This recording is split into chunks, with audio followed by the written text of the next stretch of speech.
Hello everyone, it's Tom Smith here, and it is time once again for our annual update on the Legends Cinematic Universe. We're a little bit behind because we did one at the beginning of 2019, but we didn't do one at the beginning of 2020. So I've been meaning to update this list in a while because a lot of things have changed and shifted and updated. So I'm just going to quickly try to go through all this, so that way you're up to date and you're able to kind of follow along what's been going on in the universe.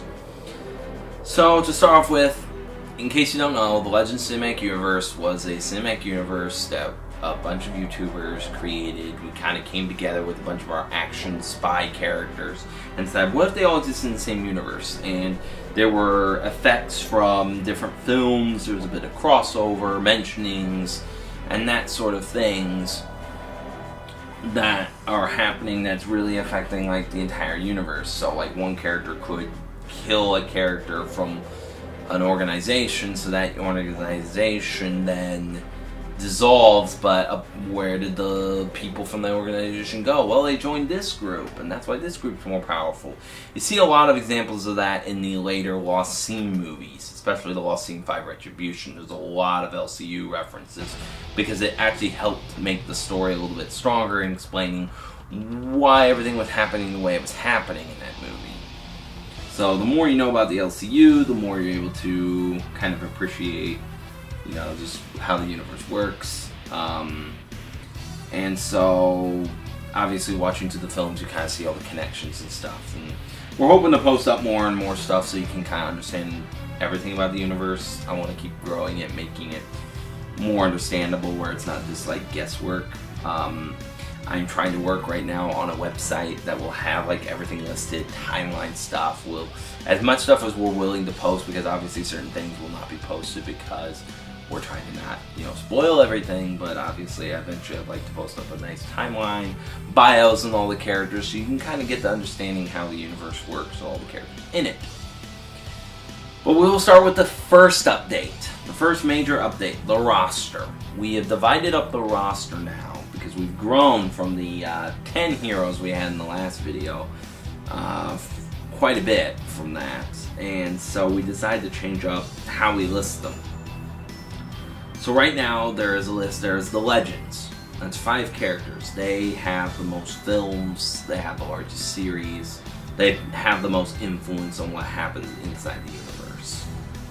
And those are Philip Krieg, Edward Niven, Thomas Lund, Clank, and Jack Stone. Then you go down to the heroes list. These are other characters that have led films, some of them small little franchises, but a lot of them have either retired, are not part of the universe, or just starting out. So we've got William Tyler, Vin, John Soap, Sam Beckham, Ian Private, Sean Deakins, Miguel Groen, and Evan Roscoe has just recently joined the roster. His film just came out recently. Then there's also The Club, which has been made by Foxway Studios. The thing with The Club is, and you have seen a little bit of evidence of this in their film and in the Lost Scene 5, is that they're kind of separate. Both sides, the club and the characters within the LCU, don't believe the other exists. So the club does not believe like Jack Stone exists. They think, he's made up by MIX, that sort of thing. Whereas the Legends don't believe the club actually exists. Like, they're not an actual real group. It's just a rumor that's been spread. I mean, you even see that in Lost Scene 5 when Polovich sees the file on the club, he just laughs because he doesn't believe they actually exist. He thinks, wow. They think this is actually a thing. That was the whole point of that joke. But they are technically part of this universe. But don't expect any crossover anytime soon. Then there's also the precursors, which right now George Whitebrook is listed as the only precursor because he's the only one that's had his own films. However, there are others planned. There's Commander Adams, which is planned by DEP Films. We did encounter this character in the first George Whitebrook film, The Fourth Line. Glenn Harvey, who we've seen he is listed because he was in the lead scene of Blunt Dignity 2, but then he was made official canon in the Lost Scene 5. Retribution. He's a character he is planned to be the lead character in For the Uniform, which is set in 1997. Then there's other characters like Robert Johnson, who had a flashback scene in 1987 from the I, Private series. He's supposed to have been an agent for a long time, so he's technically listed. Sorenbrandt BS from Thomas Lund series, and Arthur Grayson, and stuff like that, and of course like Eric and stuff like that. Those kinds of characters. A lot of them, they're kind of on the slate to be precursors, but a lot of things can change here and there, depending on where the LCU goes. Now, speaking on the timeline, we've got the timeline here. It's been updated. You can see that the eras have changed. We now have the Origins era, which is basically all the events that happened before the earliest film. So our earliest event we know is the formation of the Knights of Mortis, which is in 1666. All the way up to the earliest film, which right now is George Whitebrook, The Fourth Line, but it will soon be Commander Adams, which is set in 1964. That begins the Precursors era. Then basically everything before the first Philip Creek film, which is set in 2007, is the Precursor era. So all these films, the George Whitebrook films, For the Uniform, and there's more being discussed and planned to be made by people. So the Precursors era is going to grow quite a bit. We're going to start seeing how certain things happen. There are characters that have introduced which could end up becoming more precursor characters. I will say, for one, there is General Mirov Polovich.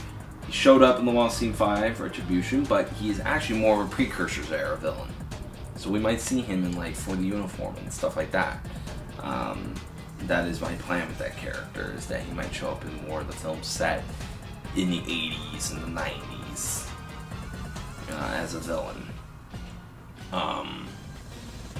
Overall, you can kind of follow the timeline. Obviously, it's not perfect if you watch them in the playlist, the timeline playlist. There's also the release order playlist, so you can just watch the films as they came out.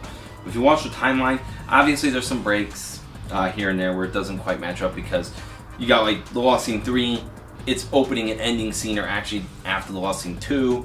You've got Lost Scene 4 Choices post-credit scene happens after the events of Thomas Lund 5, Brothers of Blood, and Tiebreaker's last scene happens after the events of the Lost Scene 5, even though the events of the Lost Scene 5 and Tiebreaker are basically happening at the exact same time.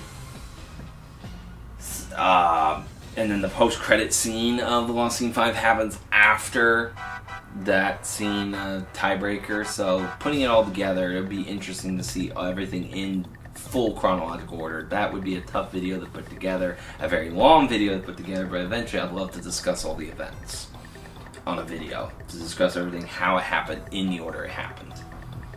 But outside of that, you got the release order. Yeah, as I said, here it is. Even the canceled films that never got made. You can see we made 10 movies in the LCU. There was Cold Fusion, George Whitebrook, The Fourth Line, Jack Stone Classified, Bound by Blood, Wolf, A Thomas Lund Story, The Club, Agent 07, Cut the Chase, George Whitebrook, Rainmaker, Evan Roscoe, First Assignment, Lost Scene 5 Retribution, and finally Jack Stone Classified, Knightfall. 10 films in 2020, so let's just hope 2021 can be just as good for the LCU. That would be great. And of course we got all our series. You can see just how much everything has been kind of divided up. Foxway Studios now has their own universe because they got enough heroes. They got 3. I mean, The Lost Scene has 2 with Edward Niven and Sean Deakins. But there's been a lot going on inside the LCU. I mean, you can see, each one of these pictures really shows just how expansive this universe is. And really, outside of that, that's the big stuff right there.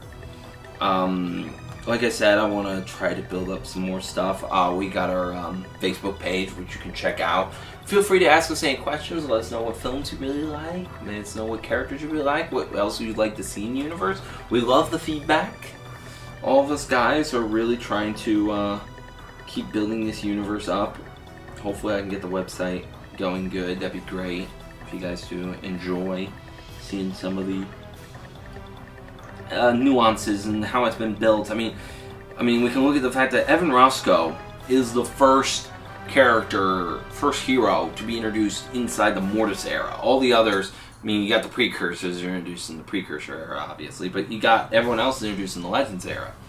Evan Roscoe represents kind of almost the future. I mean, his film is the furthest film we've gotten in the timeline so far at the end of 2020. We have a few films coming out here and there, kind of helping tie up the loose end of the stories. The Legends era is almost complete. Like, there's not a whole lot more films we can throw into that era. It's pretty well covered. 2007 to 2020 is pretty well covered with a lot of characters. But there are a few films here and there which will be exciting to see. And I like the idea that the Legends era begins with Phillip Krieg and ends with Phillip Krieg, because I really want Point of Contention to be the last film in that era before the Mortis era starts with Thomas Lund's 6, Knights of Mortis. I think that'd be kind of a nice bookends. I really don't want there to ever be a Legends film that begins before Agent 07 Gets All Odds. I think that's just kind of a nice way of honoring the first film. I mean, Against All Odds is the re-edit of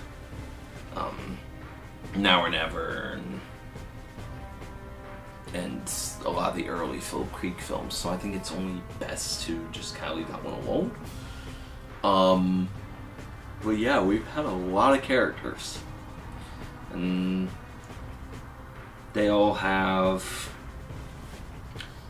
a lot of different backstories and histories, and the universe just continues to grow and keep seeing more and more connections, and I think it's really cool. So I hope you continue to watch it. I hope this video helped explain a few things, to show you how we're going, where it's going, what our plans are. I really hope when I do this video again in 2021 that we've really gone even farther than we have right now. So yeah, continue to watch. Of course, got a nice little trailer out that kind of shows the first 15 years. I mean, over 60 films. I think we're up to like 64 or something. 63, 64 films. It's really cool for 15 years of films to get to this point. It's been pretty awesome. So, hope you all enjoyed that video. Hope it helped explain. Enjoy the LCU. And yeah, feel free to comment and tell us what's up, what you think, any thoughts you might have, any questions you guys have about the universe. I would love to answer them. So yeah, enjoy the Legends Cinematic Universe, and we'll see you next year. Take care.